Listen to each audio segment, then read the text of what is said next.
And consistently, behaviorally, we know this isn't true. We know that punishing. Let's let him finish. Oh, sorry. Well, no, I mean, there are plenty of people who are, all punishing does is it teaches you not to get caught doing it. That's what it teaches you. Oh, It yeah. teaches you that you shouldn't get caught doing it. It doesn't teach you shouldn't do it. I think it's different case by case. We need to make it instead of making it just saying.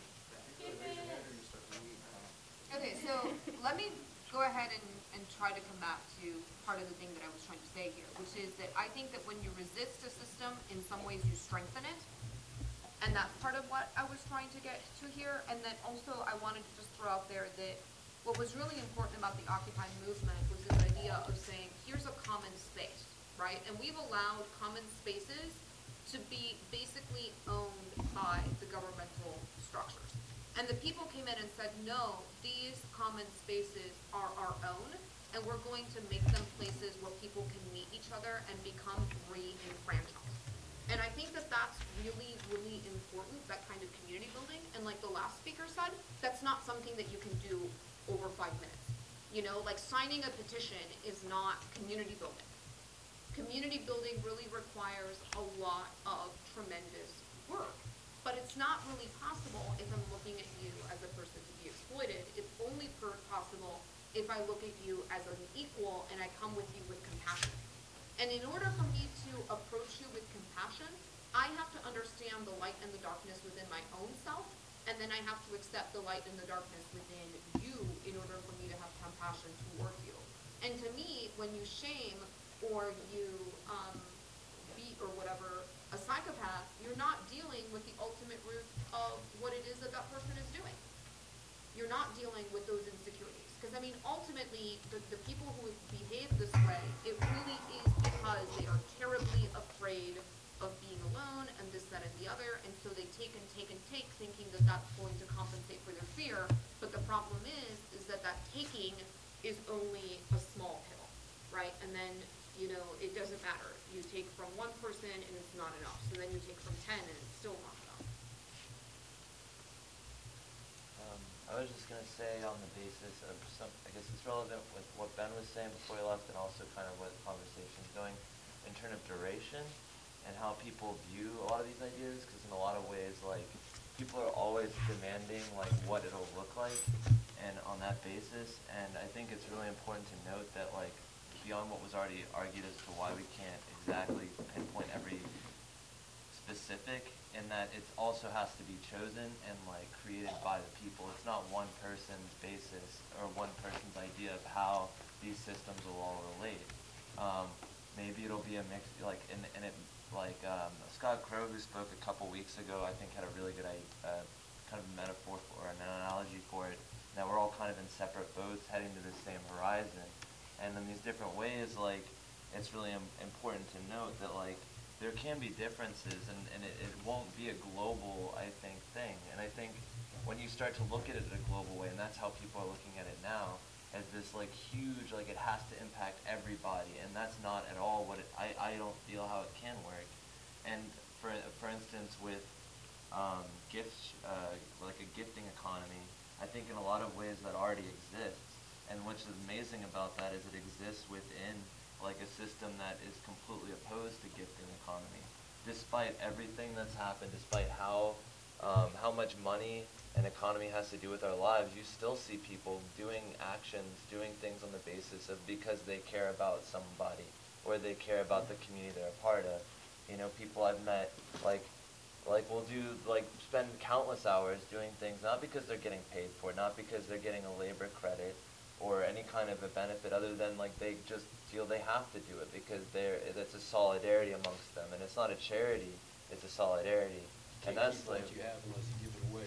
Or even not even within that, like keeping what you have, but just it's just I think in a lot of ways human nature, and I can't say that people will always do that, and that like for sure people sometimes do enact just terrible things against each other, and that'll maybe always be the case no matter what system you put in place. But I do know that like by obviously with the system we haven't stopped crime. In some ways we're perpetuating it, in others we're not necessarily whatever. But I think that like enacting on that basis, by eliminating some of these structures that are obviously perpetuating things and trying to critique it and trying to work towards that horizon, I don't think we have anything to lose. And it's important to look at it as a micro and count victories where they are. I think a lot of time people in all levels of organizing forget where victories can be, and they can be like teaching a class to 2 people versus, instead of 100, but like that, there's a lot of importance in that. And like my role, from what I've come to believe at this point, is I'm not looking in any way, shape, or form in any movement necessarily to change like the world tomorrow. I might fight for it, like it might happen tomorrow, but my whole role is just to increase the frequency of small happenings that I know I can change, whether it be picking up books or like that someone dropped, whether it be like cooking it through no bombs, whatever. But like, I think that it's really important to count small victories as much as fighting for a large change. Is that me? I just want to go back to that comment made by the dude in the baseball shirt a while back.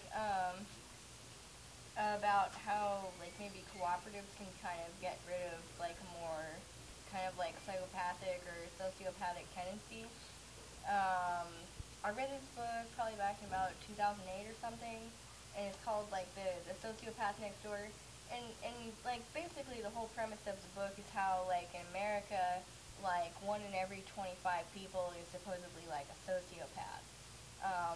And I mean, it's kind of like a really depressing sort of book, but in 1 or 2 of the chapters, the author of the book references some facts how where in America that's like the projected like sociopathic kind of like fact for the general population, whereas in Asia she thinks that instead of, I guess 1 in 25 would be about like 4% in America, but in Asia she thinks that the sociopathic tendencies for the population are more like 0.4% or something like that. So basically about 10 times less, or like a much smaller fraction.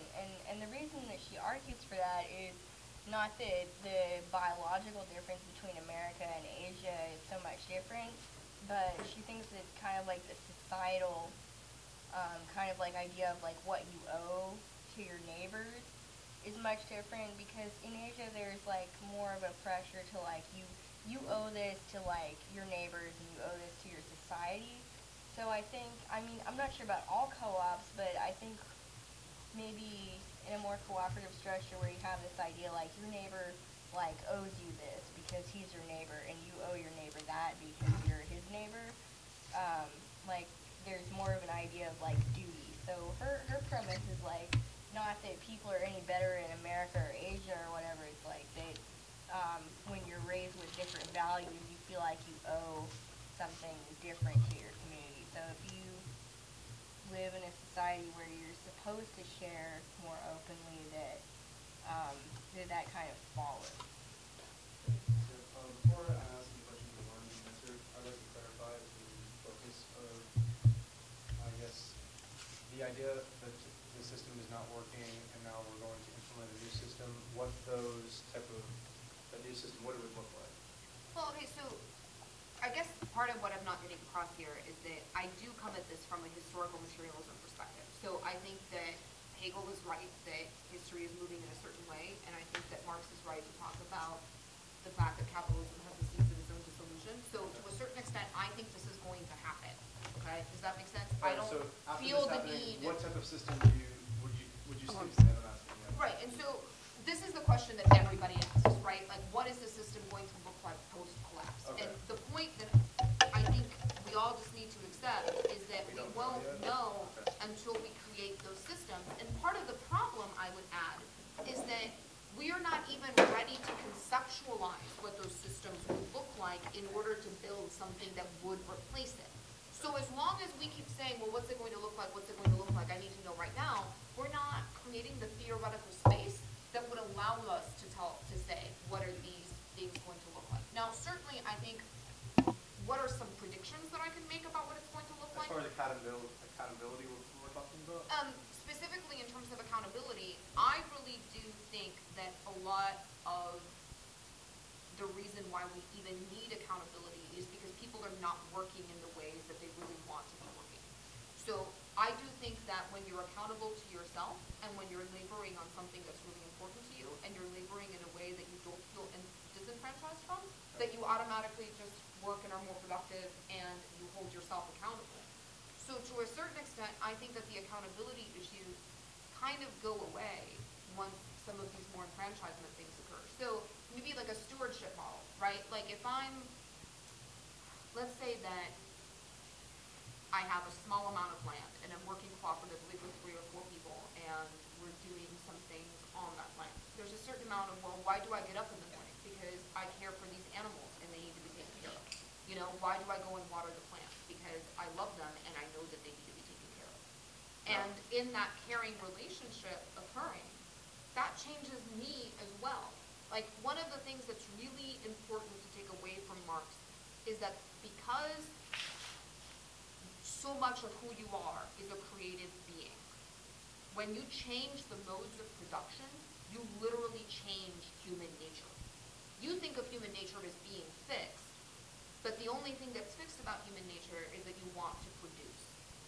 Okay. So all of this selfishness that we're talking about and all of this greed, I really see that as being fundamentally because I live in a system that is based on fear and competition. You don't feel like selfishness is not our sole emotion that overpowers like our feelings towards humanity? You don't feel that selfishness is, I guess, it takes over quicker than our need to help others? Because like when it comes down to it, you don't feel like people are more accountable to help others, or they feel more